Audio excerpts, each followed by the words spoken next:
The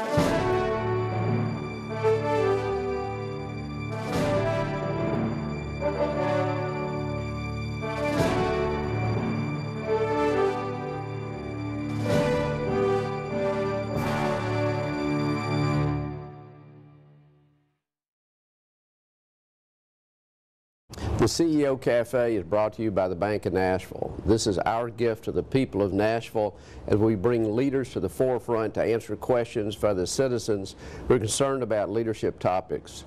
Today, Senator Bob Corker is with us, having been delayed in Washington by Senate hearings on the debt ceiling. But he will touch on many topics today that I think will be interesting, and I think that you will find that his leadership characteristics are those that many of us emulate. Thank you for your attention, and welcome to the Bank of Nashville's CEO Cafe.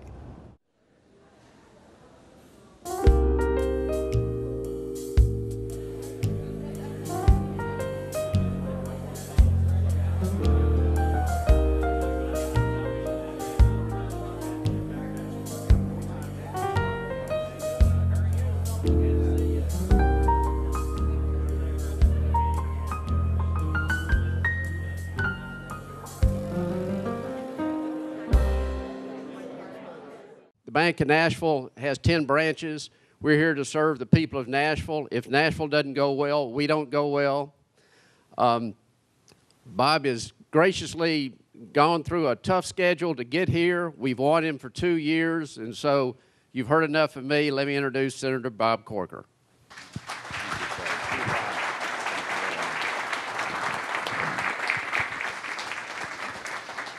So, Hunter, thank you, and thanks to the Bank of Nashville and all of you for coming out today. I got to tell you, this venue and this group of folks, a lot of entrepreneurs, successful business people, people who are actually also struggling because the economic times are gathered here, and this is a great group for me to be able to talk with. I'd like to talk to you a little bit today about obviously the most pressing issue right now in Washington, and one where congressional leaders and the president are huddled around trying to solve this problem. And then I'd like to just talk about anything that you would like to talk about. But again, it's great to be here. I've got a lot of friends in this audience. This type of setting I know is conducive to a lot of you creating jobs and growing companies, and I'm just glad to be in your midst. So thank you for letting me be here, and I'll move on so that we have time for questions later. I think most of you know that that financial matters are something that I have a degree of understanding in. I borrowed a lot of money through the years and paid it all back, I want you to know. And I have loved, I serve on the Foreign Relations Committee, which is an odd place for me, having been the mayor of a city and basically a businessman that built projects in 18 states around our country, but really just focused, obviously, in this country. But it's been a place where I've been able to make a difference. The Energy Committee has been a place where I've been able to make a difference. But no question, as Hunter mentioned, the biggest difference I've been able to make is on the Banking Committee. It's the thing that affects our economy more than most committees. It's been my wheelhouse. I was told when I had the opportunity to go on the committee that, Corker, whatever you do, don't go on the Banking Committee. It's the most boring committee in the Senate. And as you know, it's been anything but that with all the issues that we've had to deal with. The biggest issue, though, that we're dealing with in Washington, I know that most of you are dealing with the issue of the economy and jobs, and some of you are in various stages of either being highly successful or trying to make it through these troubled times. Believe me, I've been on both ends of that through my 33-year business career. But the issue that we're dealing with most today is the issue of our country's indebtedness. And so let me just walk through a few slides. I don't want to take the whole time doing this, but I think that, and I'll just set the stage. First of all, we haven't had a budget in the United States Senate. We spend $3.7 trillion, or we will spend $3.7 trillion this year. We haven't had a budget in the United States Senate for 801 days. I mean, it's pretty phenomenal, isn't it, to think about the fact. So if we haven't had a budget in the Senate, it means that there hasn't been a budget period in Washington, because you have to have two bodies approve something before you have a working document. So for 801 days in Washington, you've had 535 folks, 435 in the House, 100 in the Senate, spending your money without a budget. Pretty phenomenal. The fact is that people just have not been willing to sit down and make those tough decisions that need to be made. As a matter of fact, we haven't debated a budget in Washington on the Senate side in now like 2 years. So it's just been an amazing thing. No, we haven't even passed one out of a budget committee this year. So it's a phenomenal dysfunction right now in the United States, overspending.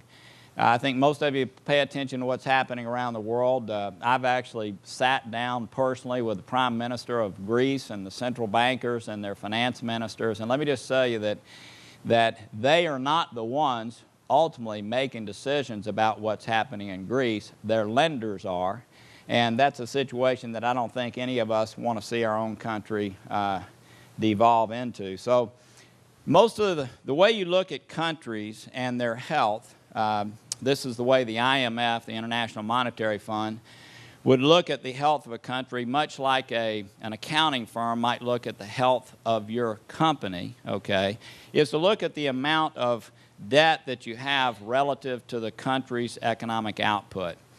And today in our own country, we have 69% public debt relative to the economic output of our country. And I know all of you know that we talk about our economic output. It's called the gross domestic product of our country. It's the sum of all the economic output of our country. You can see that on the current course, under current policies, we are quickly moving to where we have 150% debt to GDP. And a lot of you would say, well, you know, what difference does that make? What does that mean? How do I measure the impact of that on our country? Greece was at this level when Greece had to be bailed out, okay? And I don't know how you can call what you want what's happening in Greece. There's no question in my mind that what they're getting ready to do is default, and that's obviously going to affect all of us. But the fact is they were at 120% when the European countries around them began to bail them out. This 69% number is actually artificially low because I think most of you know that we borrow money from ourselves. In other words, there's supposed to be a Social Security trust fund, and I think all of you know there's no money in it, okay? There's only IOUs. So it's about $4.5 trillion that we have borrowed from ourselves that we actually pay interest on. And so if you actually included that, we would be up around the 100% level today, 100% debt to GDP. So again, we're quickly moving to a place that is incredibly unhealthy. Most economists say that when you get to around 100% debt to GDP, it creates a drag on your economy of about 1%. Well, if you've got an economy that's supposed to grow at 3%, 1% is a huge number as it relates to that growth. We're not talking about 1% less, you're talking about 1% in growth. So let's go to the next slide. This gives you an indication of where we are, and a lot of people have thought, well, you know, the country's going through an unusual time. We had this fiscal meltdown, financial meltdown that Hunter alluded to. And basically, this is going to correct itself, and you know, we'll get back to the norms very soon. By the way, these numbers are not Bob Corker's numbers. These are produced by the Congressional Budget Office. It's a, quote, nonpartisan entity that, again, looks at the financial affairs of and fiscal affairs of our country. You can see that while this year we've got a $1.5 trillion gap, that gap never goes away, okay, that it continues to get worse over the course of time. And in 2025, based on current projections, we'd have a $2.8 trillion budget deficit. Let's go to the next slide. So, I mean, again, to bring it down to terms that we can all understand, it would be as if the average Tennessee household, which in 2008 earned $43,000, spent $71,500 a year. Obviously, most Tennesseans don't do that. But in Washington today, and y'all have heard this multiple times, I know, but we're borrowing 40 cents of every dollar we spend. So every single day, we're borrowing 40 cents of every dollar that we spend. Let's go to the next slide. Now, you know, it's interesting, I think, when you're borrowing money to know who's lending you the money. as I mentioned, I've borrowed hundreds of millions of dollars in my lifetime, and when I used to go out and borrow money for a project, I can name any number of banks because I borrowed from most of them. But, you know, when I owed a bank 10 million bucks or so, you know, when I was walking in the door simultaneously with them, usually I held the door for the banker. I might have carried their bags, you know. I was pretty nice to these guys. Well, back in our country, back in the 1960s, we loaned ourselves most of the money we borrowed. My parents, your parents, others bought treasury bonds, which in essence loaned money to the federal government. So back in 1960, only 5% of the money that our country borrowed came from outside our country. Our own citizens were loaning money to our country. You can look at the picture today. Let's go to the next slide. And it's very different. Today, 46% of the money that we borrow, again, every dollar that we spend, we're borrowing 40 cents. And of that, 46% of it is actually being lent to us by foreign holders. So obviously a very different situation. Creates a dynamic between us and those who are loaning the money to us, creates a dynamic that's very different, if you will, than things have been in the past. Let's go to the next slide. So obviously, it doesn't take a rocket scientist. I know everybody in this room knows that what we've got to do is obviously change the trajectory of spending in our country. And that's what a bill that I've offered would do. It's called the CAP Act. I thank the Nashville Chamber for endorsing that yesterday. Chambers all across our state have done that. Actually, Fred Barnes today in the Wall Street Journal, again, on the op-ed page, talked about this particular CAP Act. And what it would do is take us, actually I think there's a slide that explains it. Let's go to the next slide. What it does is cap spending. In our country for the last 40 years, we have spent about 20.6% of our economic output on the federal government. In other words, you know, it's been roughly 20.6% for 40 years. The reason I use 40 years is that's when the entitlement period began in our country, okay? So if you're going to look at relative terms, you got to look at the post-entitlement period. Today in Washington, we're spending almost 25% of our country's economic output on the federal government. And the problem is that number is continuing to climb. Just in the next couple of years on our current course, we're going to be at 26.8%. Again, numbers just climbing geometrically. Again, we haven't shown the discipline in Washington to even create a budget that we can agree to. But certainly, we haven't done the even more difficult issues of dealing with things like Medicare, Social Security. Everybody in the country knows, any thinking person knows, that in 2024, Medicare is going to be insolvent. And so what most politicians in Washington want to do, although that's changing, I will say that's changed over the last couple of weeks, what most politicians in Washington want to do is basically put their heads in the sand and let someone else deal with it. The CAP Act, what it would do, this bill that I've introduced, is very simple. It's 10 pages long. It's the only bipartisan, bicameral bill. Jim Cooper is actually a co-sponsor of it here in Middle Tennessee, as is Marsha Blackburn and numbers of people.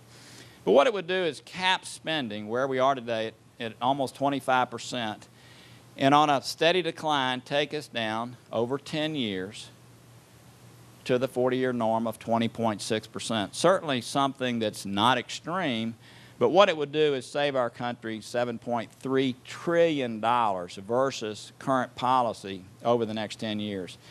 It would change the way that we do business in that if politicians didn't make those tough decisions that had to be made to do this, there'd be something called sequestration, where the office of OMB would come in and automatically take money out of every account of government. And that would include, by the way, all of the entitlements. Well, there's no politician, I can assure you, that wants to see that happen, okay? That would be like death, okay? So it forces politicians to actually do those things that need to happen. And obviously what it does is promote economic growth. What's the best way for us to actually spend relative to our economy at lower levels? The best way is for us to have tremendous economic growth, right? And so obviously, it would join the two sides together, Republicans and Democrats, towards economic policies that actually promote growth. Let's go to the next slide.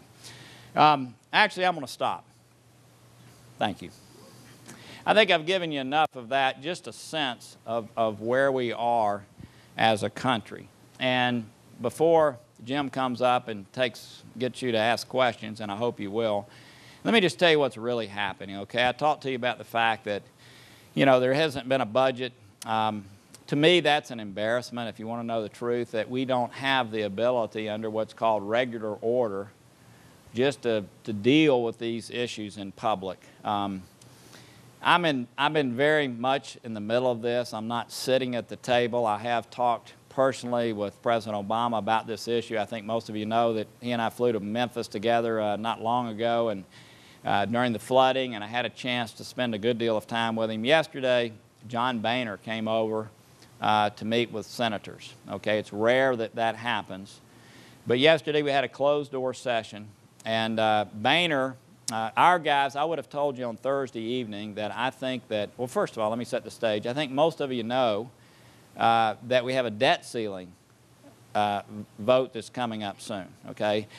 Sometimes I forget that most of you have real lives, and you're not paying attention to the things that we're doing in Washington. You know, you actually have families to raise and companies to build and all of those soccer games to go to. We have a debt ceiling vote that is coming up, quote, the debt ceiling has to be raised, quote, by August the 2nd. What that means is, because we're borrowing 40 cents of every dollar we spend, that around August the 2nd, we're going to bump up against our debt ceiling, okay, of about $14.2 or $3 trillion. That's how much we have borrowed. And in our country, unlike many countries around the world, in order to raise the debt ceiling, you actually have to vote on that in Congress. And I've made it clear that this, to me, and I know that people in this room would disagree with this, that unless there's a dramatic change in the way that we spend money in Washington, I don't plan to support it, okay? So it's sort of been a leveraging point where everybody is focused. Now, again, as you've seen, we haven't passed a budget in 801 days. You've got to have some crisis in Washington in order to get folks to actually do the things that we ought to do under normal and regular order. So this crisis is coming, quote. You know, what that would mean, I just want to point out, is if you hit the debt ceiling, automatically the next day you're living off 40% at the federal government level because, again, as I mentioned, we're borrowing 40 cents of every dollar we spend. And so things would dramatically change, obviously. Whether the date is actually August the 2nd or not, look, I talk to these guys that do these calculations daily, to be honest, and it may be a little later than that. But to me, there's no reason to push it back. Let's go ahead and deal with this issue like mature folks, and it's my hope that that's going to happen. Now, again, what's happening today, literally, is that John Boehner, the House, he has probably a little more difficulty in passing something out of the House because he's in the majority and he's got a very diverse group of people in the House. And so he's got to figure out a way to do something where he gets the majority of not only the members of the House, but candidly the majority of his party. And so I would have told you on Thursday night that we were headed for a train wreck. Matter of fact, I've said that publicly. On Thursday, on the Senate side, it appeared to me that we were going no place. I mean, candidly, the beginning conversations between Vice President Biden, John Boehner, Mitch McConnell, John Kyle, the aspirational goals that they were trying to achieve, to me, were so minuscule that even if they were successful, it wasn't going to be good enough for Bob Corker, okay? And candidly, most bond traders that are out there watching our country, there's two things they're concerned about. Are we going to bump up against the debt ceiling? That's a problem.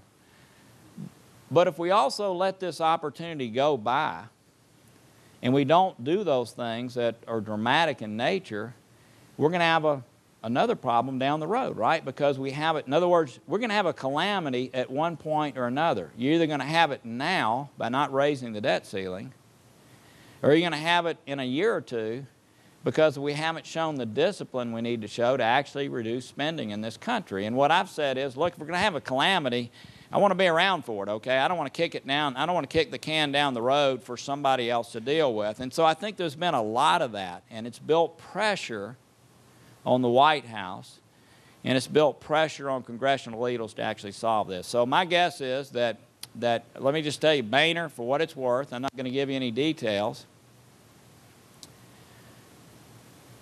I think he thinks we're going to get a deal this weekend. Okay.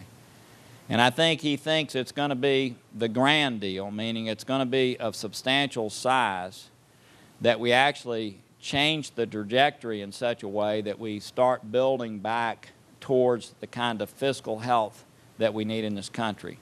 So there's three things that most of them are looking at, and this is four things actually. One is what's called a cut and called a 302 allocation, and that's discretionary spending. And most of you know that Congress only says grace over a very small amount of the spending. The big part of spending is actually entitlements. But 302A numbers, then a cap, some kind of fiscal straitjacket like this Corker cap that's been laid out, something that would force us over the course of the next decade to have the kind of discipline that we need to have. Thirdly, real reforms in Medicare and Social Security. Some of the savings that we need to look at are not within what's called the typical 10-year budget window.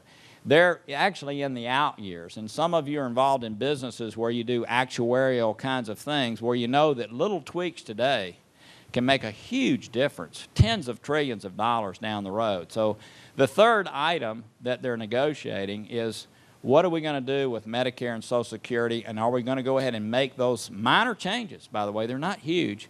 Minor changes that are necessary to make sure that those two huge programs are actually insolvent down the road.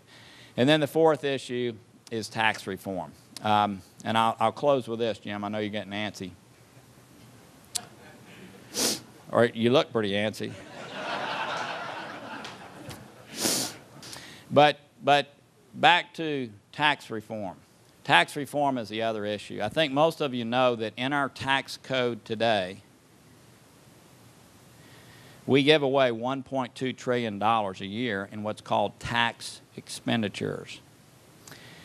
K Street, or lobbyists in Washington, make a living off basically getting Washington to put special tax breaks in place. One of the most egregious, to me, maybe not to some of you, but would be the ethanol subsidy that we have in place right now. It's, in my opinion, it's unbelievably ridiculous, okay? So we give away about $6 billion a year to corn ethanol, which has been around for a while. And of course, the ethanol guys have been in our energy committee telling us, you know, if gasoline prices, if petroleum would just stay at 40 bucks a barrel, we can make it. Well, you know, it's about 98 bucks a barrel this morning opening, and yet they still somehow need this subsidy. Make a long story short, that's called a tax expenditure, where Congress gives away money in another name, tax expenditures, and there's all kinds of them. One of the popular ones to you, which you probably like a lot, is called the home mortgage deduction, where basically we allow people who own homes to deduct their mortgage. That's about $130 billion a year. But overall, all tax expenditures are about $1.2 trillion a year. And something that I strongly support is doing away with many of those and lowering everybody's rates, okay? And I actually think it's possible that we're going to see that kind of thing occur as part of this package. I think that would free up tremendous amounts of capital in this country. We all know the territorial issues that we deal with, where international companies have money frozen overseas, where if you lowered corporate rates to a level that made us competitive, that issue would go away. So that's the fourth topic at hand.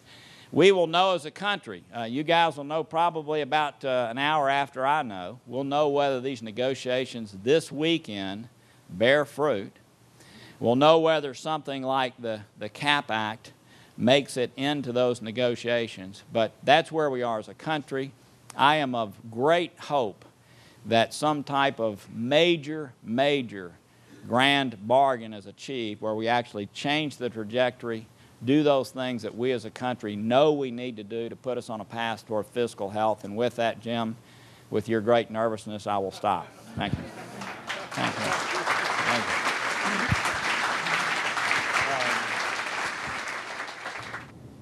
Hunter's got a question, and then Hunter, if you can pass it over to Ralph with the Chamber of Commerce, I know he's got a question. Okay. You know, it's eminently logical to have a cap. It's enforced budgeting, and it makes perfect sense from a business point of view. What's the pushback? What are you hearing as pushback when people say, no, we don't want a cap? I mean, what's the logic there? So there's actually, that's a great question. And it may be difficult for people in this room just knowing of the general ilk of how business people are, okay, regardless of what side of the aisle you're on. And I know we have people of both sides of the aisle in this room. Business people tend to understand or think about things in a very different way than some other groups. Believe it or not, there are groups out there that really strongly are pushing this sounds pejorative, but I don't know of a better way of describing it. They'd like to see our country be far more like Europe in the way that we handle things, and there are groups that candidly want to see us permanently spend about 24% of our GDP at the federal government level. It's just there's a huge divide in our country today. A lot of groups are out there pushing for more and more in the way of benefits, transfer payments, and those kinds of things. And, you know, obviously they're a very vocal and active group, and they certainly are very much a part of the president's base. And so there's tremendous pushback. And the other thing is, I mean, I was actually almost fell out about 3 weeks ago when I read where AARP was actually willing to sit down and begin talking about these. But many of the groups that represent the entitlements and the sectors who are part of the entitlements have really pushed back. I think they now know that things are so dire that we have to make changes. And candidly, Hunter, it's just taken a while for people to come around to the fact that spending is a huge issue in our country. Next question. Yeah. Hey, Ralph. Hey there. First of all, let me say we're proud and pleased to have been able to endorse the work you're doing. And we want to thank you for all of the economic work you've been doing up there for the last years throughout this recession. Thank you. A couple of quick, actually one question, one comment. 3 weeks ago, the U.S. Chamber completed analysis that said Tennessee is the #1 business-friendliest state in the country. 2 weeks ago, the Mayor's Conference said that Nashville, Tennessee will be the 5th fastest city to come out of the recession. And yesterday, Forbes released a list that said Middle Tennessee is the 3rd most likely boom area in the country over the next 10 years. The only thing that can get in the way of that, in all likelihood, is federal fiscal policy. Yeah. It can affect us all. So my question to you is that as you show a $7.3 trillion spending savings over 10 years, and knowing that that's about double what Congress has said that they're talking about right now, Yeah. where do you get traction on this idea, and how long does it take for this cap to be imposed? Are we a year away from this kind of thing happening? Well, Ralph, you know, we actually have a bill on the floor right now that on the Senate floor, and I was asked by reporters leaving this lunch yesterday, do you plan on introducing the CAP Act as part of this legislation that's on the floor? I think we're in a much better place to try to get something like this done in the negotiations that are actually happening right now. And that's why for the last, 7 months we've been building momentum towards guys like you and others across the country getting behind it, but also just making sure that Boehner, the President and I have, when Senate Republicans met with the President to begin these discussions 60 days ago, I was one of 3 presenters on the Republican side. And for what it's, in fairness, the President was very well prepared and knew every detail of the CAP Act, okay, every detail. And the pushback is, again, that while this might have been the historic norm, we have about 20 million more Americans that are going to be on Social Security. 20 million more Americans are going to be on Medicare over this next decade. And so they're saying, well, yeah, but, you know, it's different. The demographics of our country are changing. And what I say is, yeah, but, you know, we've got the Afghanistan and Iraqi situation that are changing, going to be changing dramatically too over the next decade. And we've got an equivalency there that should cause all of this to work out the way that it should. So you know, Ralph, I hope it's going to be part of this deal that's happening. I agree with you that $4 trillion isn't $7.3 trillion. It's not where I would like to go. My sense is there'll be additional work even after this first grand bargain. I'm having dinner Monday night with Mark Warner, who's a former Democratic governor from Virginia, business guy, made, you know, a couple $100 million, you know, in cell phones and that kind of thing. He understands business like most people in this room. And my guess is there will be additional efforts to craft additional, you know, quote, grand bargains down the road. But I just, and not at this point, not prepared to answer. Now let me just add one more thing. If they do $4 trillion over this next decade, that's certainly not getting where I'd like to see us go. Okay. You know, unfortunately, they don't let me just say the way things are going to be. But the other piece of it is that they may, on the other hand, do some things that would be offsetting, and that is they may make changes to Medicare and Social Security that over the course of the next 50 years end up making a huge difference in what's called unfunded liability. So there may be some offsetting features to what they're doing that are not showing up during this first 10-year window. That's my hope. I mean, what I hope is they end up doing something strong enough that a BobCorker can support. And again, until we see the details of it, we won't know. Thank you. Thank you. And thanks for y'all's support yesterday. Yes, sir. Jim? I'll give you the big head, but you are doing a great job, and we appreciate you. You know, the only thing that I haven't done a great job of is investing in your company years ago when you started it. But you gave me the opportunity and I missed it. I'll give you another chance sometime when you get away from this other thing. We have a lot of health care here. Health care is a big part of this spending problem we have. Just the Bob to Jim version of this, what's really going on the healthcare side in Washington? Nothing.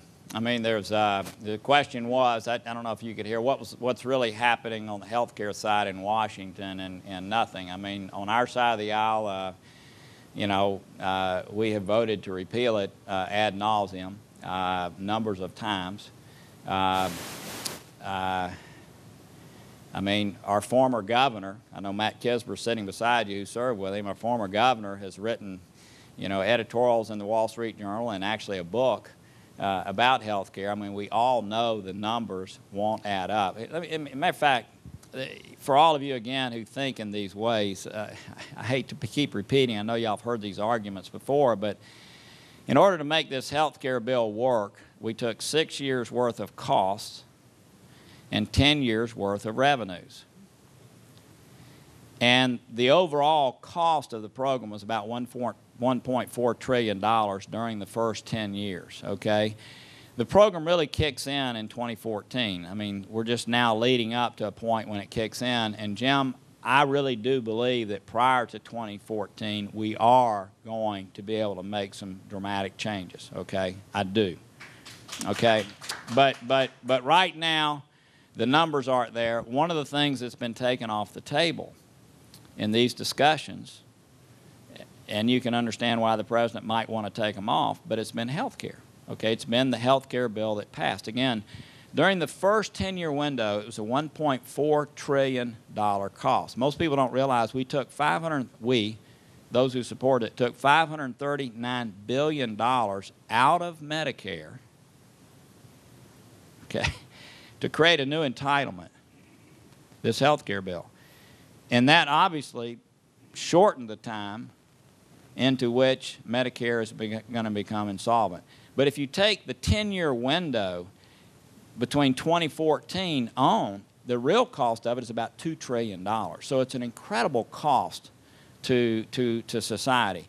The other thing I'll just point out is I know that obviously our state's had a lot of experience with TennCare. I know that you have. I know your business model had something to do with a little bit with what was happening with TennCare. There'll be 32 million more Americans that will have health care, quote, as a result of this bill. 25 million of those are projected to have additional health care through Medicaid. So think about that. I mean, that's not exactly the kind of health care reform that I think most people envisioned in our country. The other thing that's going to happen is many of you, most of you in this room, I know a lot of you in this room, and then many of you came up prior to this meeting, most of y'all are smaller business folks, right? I mean, you don't have 20,000 employees. You don't have an ERISA plan that you carry out in your companies.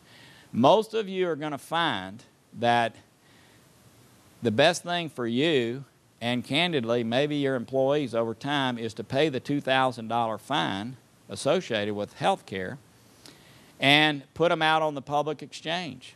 And then everybody making under 66 grand a year is going to get then a subsidy per this plan from the federal government. So the actual cost of it are actually going to be far beyond anything that we ever imagined. Again, I'll go back to Bredesen. Bredesen had an op-ed in the Wall Street Journal that basically laid out the fact the state of Tennessee, with its own state employees, people are going to make decisions that are in their best interest, right? I mean, that's how the economy and business works. People make decisions economically based on their own self-interest.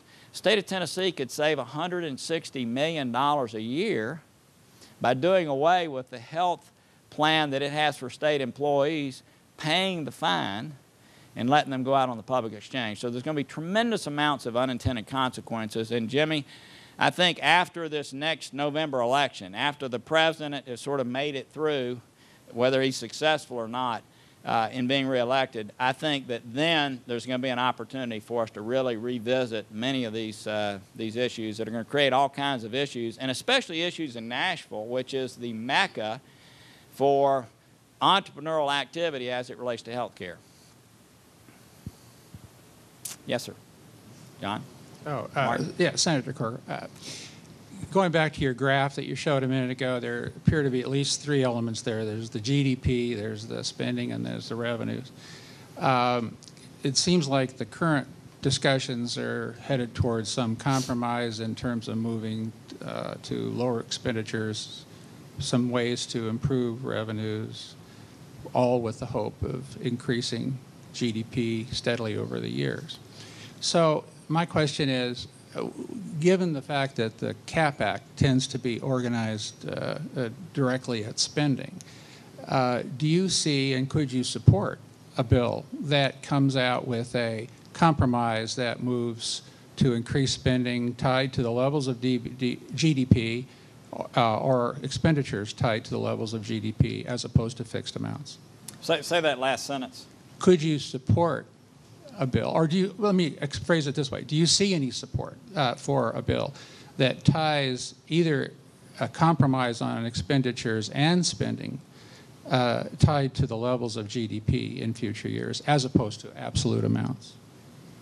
Well, now that's what this does, is it ties it to a percentage of the GDP. So you could, the question then is, do you see support then for a compromise that ties a combination of increase spending and revenues. I thought that might be where you're headed. So look, and there's all kinds of ways of looking at revenues in Washington. Okay, there's what's called a static score, where you just add the math up based on projections and you see whether there's going to be additional revenue or not based on actual rates. Okay. Then there's something called dynamic scoring, where you put in place tax policies that stimulate economic growth in such a way that you have additional revenues that way. And so it depends, okay? I mean, one of the things that I will not support is any increase in rates, tax rates, okay? Because, I mean, that actually drives behavior of business and individuals, and it slows our economy to increase rates. On the other hand, I have already, Mark, voted to end a tax expenditure for ethanol, okay? And so that's a way, you know, so there's all kinds of ways of looking at how we generate revenue and how we do away with things that or spending in another name. So what I would say to you is this: I'm open to looking at a package. If it's the raising of actual marginal rates, not interested. I don't think most people in this room would be interested. And actually, I'm telling you, I don't even think that's on the table, okay? If it's some other mechanism that causes revenue, even dynamically or some other way, to come into play, I'm open to looking at it. But I don't think the way that we spur our economy is by raising the actual rates. We might close some loopholes. We might look at something called the chain CPI. And I don't want to get in such wonkness that I bore everybody to death at 9:15 in the morning, but there are mechanisms that are in place that actually would, you know, right now we use a CPI index that candidly is higher than it should be for Medicare, for Social Security.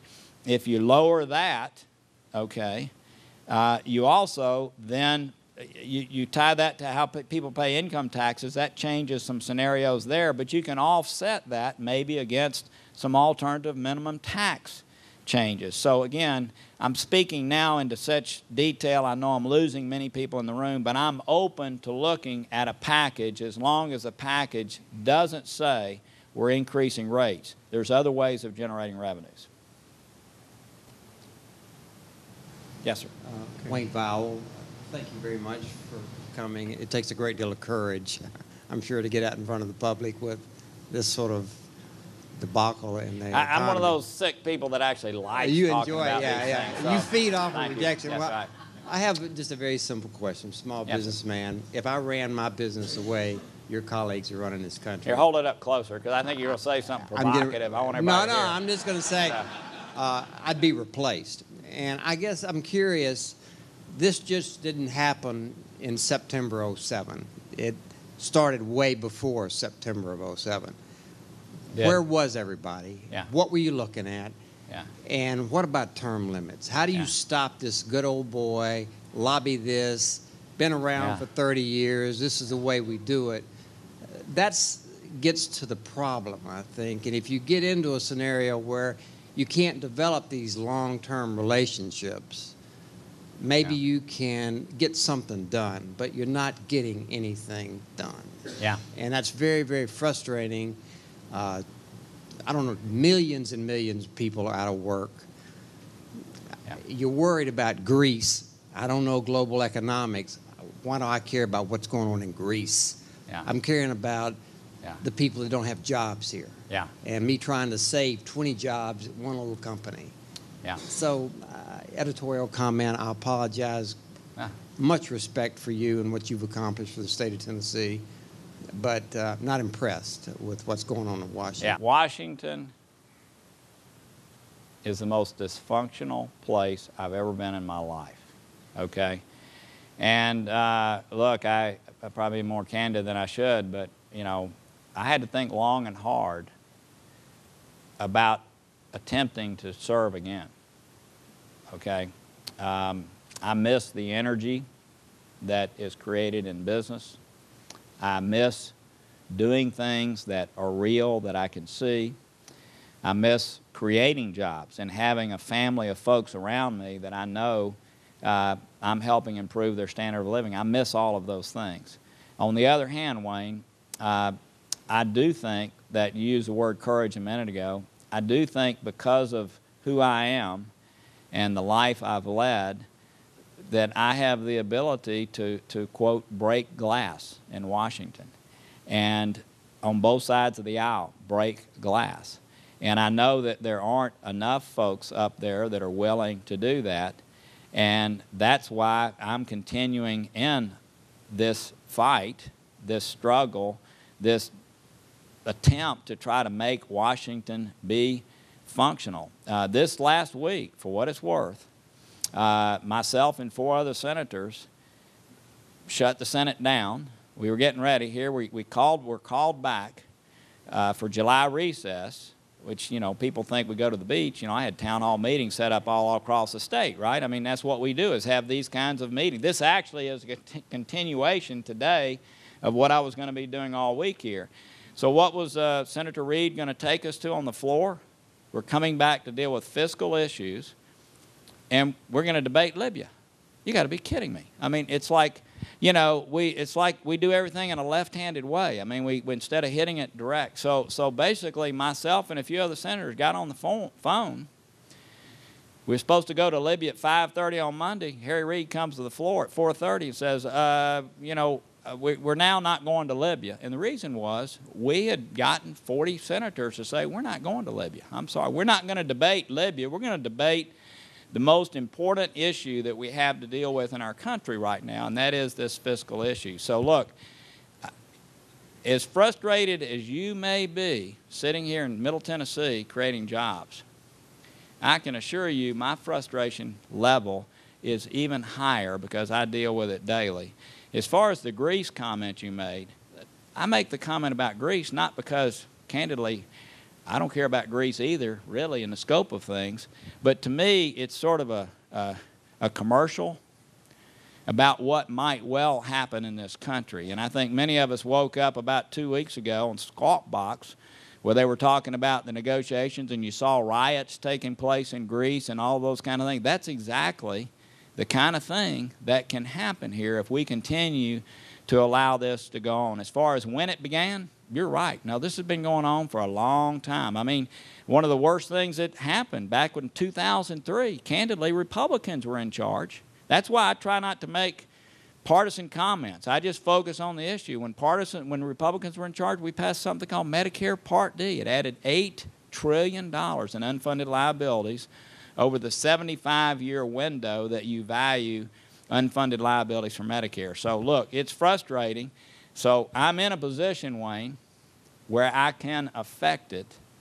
You've given me that opportunity, which I cherish, and I wake up every day ruffling feathers, trying to get us to a place where we're fiscally sound. But I appreciate your frustration. If you look back at your chart that had the expenditures rising rapidly, most of that is Medicare, and or a lot of it is Medicare, I believe. Medicare and Medicaid probably. Medicare, together. Medicaid, Social Security. Social Security is more of a tweaking than a huge problem. That's right. And so my question but the expenditures are huge. Right. The tweaking, you're right, is more minor, but right. the expenditures are huge. So, the main thing is going to be around Medicare, and Yes. we've had two approaches to that. Both of them get targeted by the other side. Do you have some sort of compromise you can see on that front? Yeah, I like, you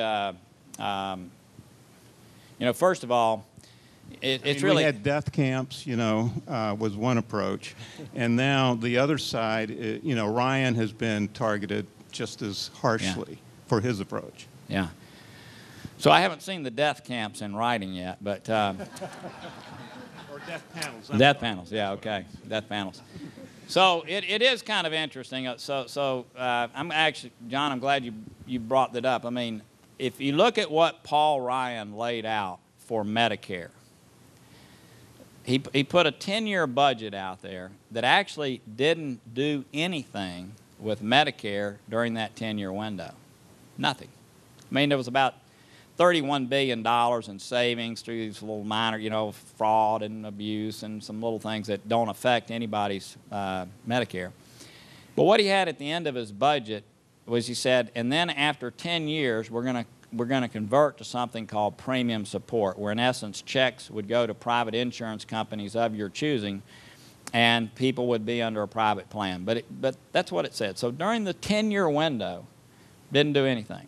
Interestingly, under PPACA, which is the health care bill that's in place, as you just alluded to, what they've done is actually something that people may find to be more draconian within the 10-year window, is that is to let some unelected folks that are appointed, I think there's 16 of them, decide what has to be done to cause health care growth to be only 1% faster than GDP. So basically, that's their way of controlling costs. So all of a sudden, you could be in health, you could be in Medicare under the standard that we have now, fee-for-service, and what you'd find over a period of time is that you may have it, but all of a sudden, many of the things that you thought were covered aren't. There's a couple things out there that kind of make a little bit of sense. One of them is called the Domenici-Rivlin plan. Rivlin is a Democrat. Domenici was a Republican senator from New Mexico. And they've laid something out that says, hey, let's go on a dual track, okay? Let's allow people, if they wish, to go on premium support and choose a private plan if they wish. And let's allow people, if they wish, to stay in a fee-for-service plan. Let's go on a dual track. And there are some savings that occur during that time. I probably will create a little controversy here, but look, I've created some wealth in my lifetime. I started a company with $8,000 when I was 25 years old. I've had good fortune. Candidly, should I not have to pay a little bit more for my Medicare than somebody at a different? I'm all for that means testing. I'm all for it, and they lay that out. I don't know. People reject that. AARP rejects that because they're afraid that if people that are better off pay more for their Medicare than others, Medicare over time will be viewed as a welfare program, right? So they oppose that. But you got to be kidding me. So people like Phil Pfeffer, myself, Jimmy Lackey, others, we shouldn't pay more for our health care, for our Medicare over time? I think we should. So then something else has happened. Over the last 2 weeks, Joe Lieberman and Tom Coburn have come out, okay, a bipartisan plan, and they've laid something out that actually saves $600 billion during the 10-year window. It's actually even more effective than what Paul Ryan laid out because he didn't deal with this first 10 years.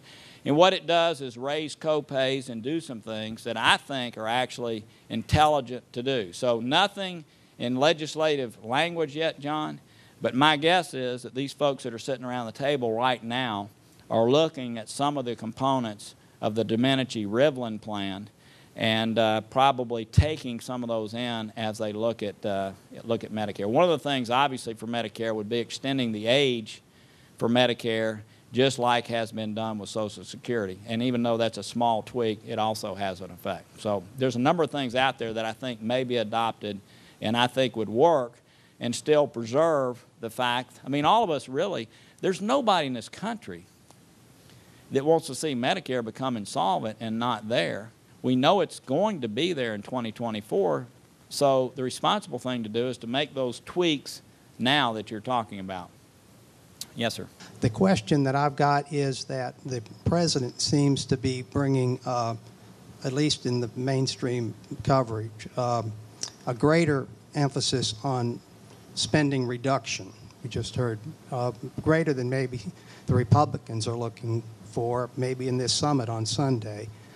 If he brings something to the table and he's in a position where he probably really wants, the only thing people like more than money would be power, and he probably wants to get reelected, so that may be a very opportune time for him to put something big on the table about spending reductions. And if it's significant, would there be any room for, and you mentioned on tax loopholes and that, but do you think there's a consensus among the Congress, the Senate, to support revenue growth through your plan, or something that the president might say needs to happen in terms of revenue? Yeah. So John, again, all of these things, you know, the devil's in the detail. I mean, what's it comprised of? I mean, again, if we're talking actual rate increases, I can tell you there will be zero uptake on the Republican side, because we all know how that affects the very issue that most of you care about, which is employment. If there are other ways through tax reform, okay, but basically you're changing the code, you're simplifying it tremendously, you're generating some dynamic growth, okay, or you're looking at a different index, okay, which actually lowers costs and generate revenues. I'm talking about CPI. There are things like that that I think people are willing to look at, but the devil's in the detail. Remember, John Boehner, negotiating the CR, thought he entered into a deal where he was going to save $39 billion a few months ago. And when the dust settled, because he had looked at budget authority instead of outlays, it ended up being about $328 million. I can tell you that if we end up with cuts that are not real, they're cosmetic, I will lay on the Senate floor to keep it from happening, okay? If we end up with something that's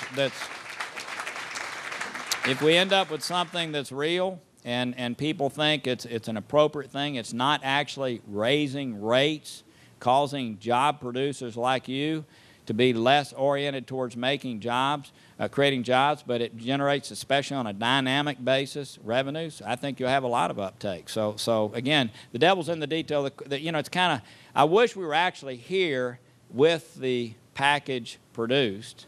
My sense is we'll know about Monday or so, maybe Sunday, whether we're headed for a train wreck or whether there's actually some solution. Now, I think there is a plan B that I don't want to get into right now. There is a plan B to the extent these guys don't come up with an agreement this weekend. But the fact is that I think most of us know that this is a seminal opportunity for our country. And to get back to what Wayne was saying earlier, this to me is a seminal moment for us to do something great for our country. It's unfortunate that it has to be backed up by a crisis if we don't take action. But unfortunately, alluding to the frustration Wayne mentioned, that's unfortunately the way things are in Washington. Let's take full advantage of that. Let's make sure we do something great for our country. That's what I hope is going to be happening this weekend. And look, sometimes you get played in Washington, right? I mean, one of the things that could be happening, and this is, I don't want this to be, I know the media's here, I'm not emphasizing this. I'm just saying this is the backdrop upon which negotiations happen sometimes. You guys have all been a part of it, where you get drug out, no deal, and then your back's up against the wall. I don't think that's happening, but there's always that possibility. And I'd actually like to see us solve the problem of reducing spending and putting a discipline in place. And with that, I know it's time. Thank you all very much.